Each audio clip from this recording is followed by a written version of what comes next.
Well, I'm getting the bench set up here. We're going to have some reviews coming up. Slowly getting cleaned up, but it's a real uphill battle.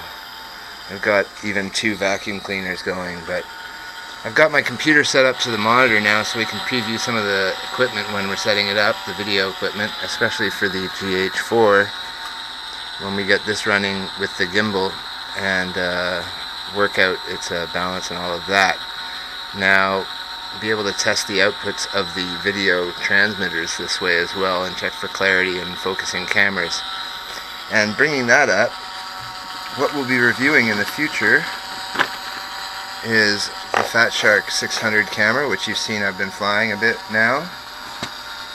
We'll be reviewing also this transmitter, which is the TS5823, and that's what we were running in the park the other day. Let's just pause this here for a second.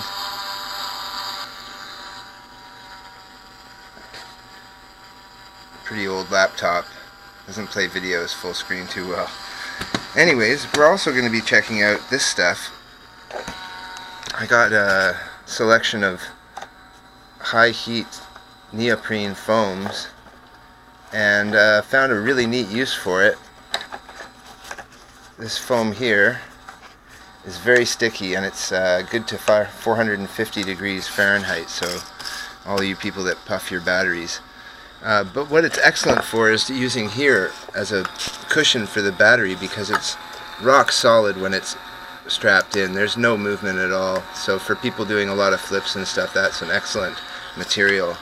Adhesive one side. And we've got some foam as well for building up a couple of HBs that are on order. So what else do we have to review in the near future? We have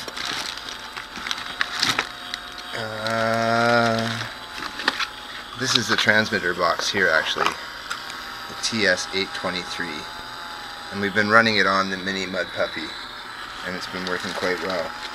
This is what's working of the Rambisi OSD. I'm waiting for Volcanlo to send me a new one, as well as a VTX that works.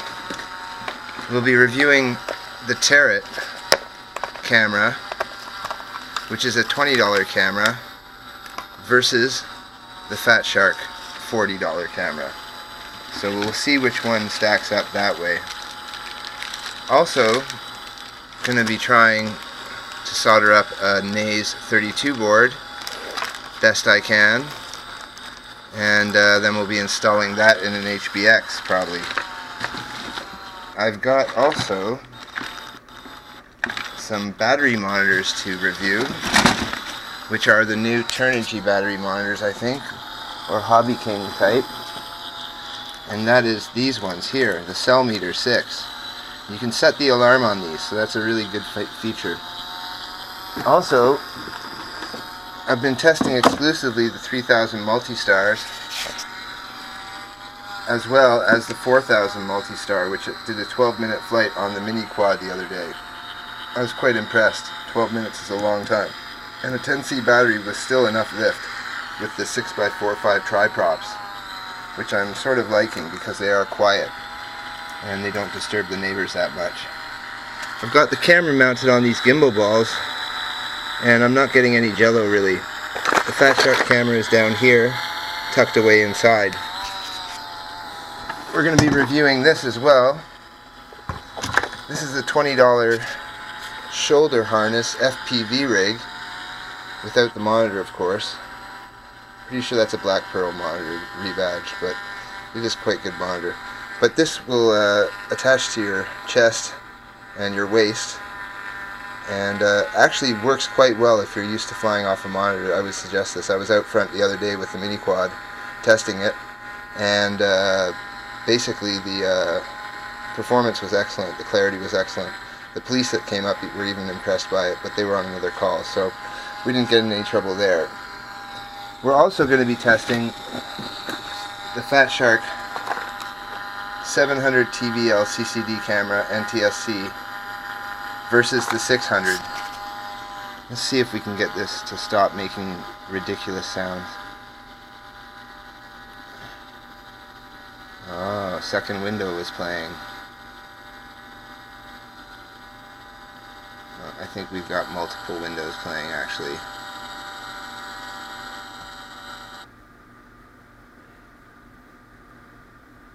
Good. Playing in that window. Now I did have a problem with this with Clean Flight here. I was not able to get a port when I opened up with this Acer Aspire one, which I would like to carry with me. So I was getting a port error.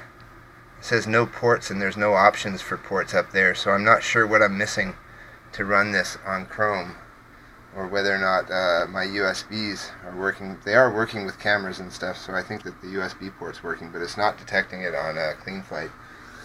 So anyways, to make this a long video, I've also got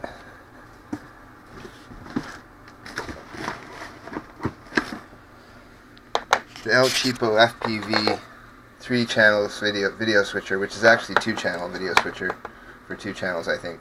But we're going to be testing that out because we're installing it on the high one here. And we're going to be placing the Fat Shark camera, this 700 TVL line camera, right here in front of the masts, protected from the battery in case it shifts. Hopefully it will not shift. But we'll have the FPV camera here. It's going to pick up this cable. This control cable is in a ridiculous place for the design of this, actually, for FPV.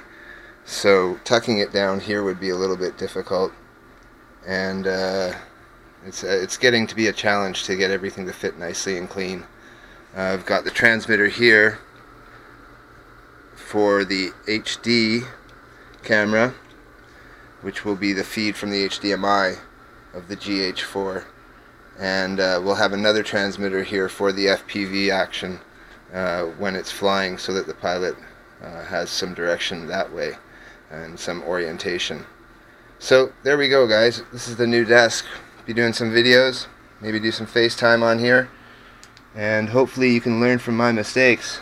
But we're gonna have a lot of products to check out, so keep an eye out on the videos.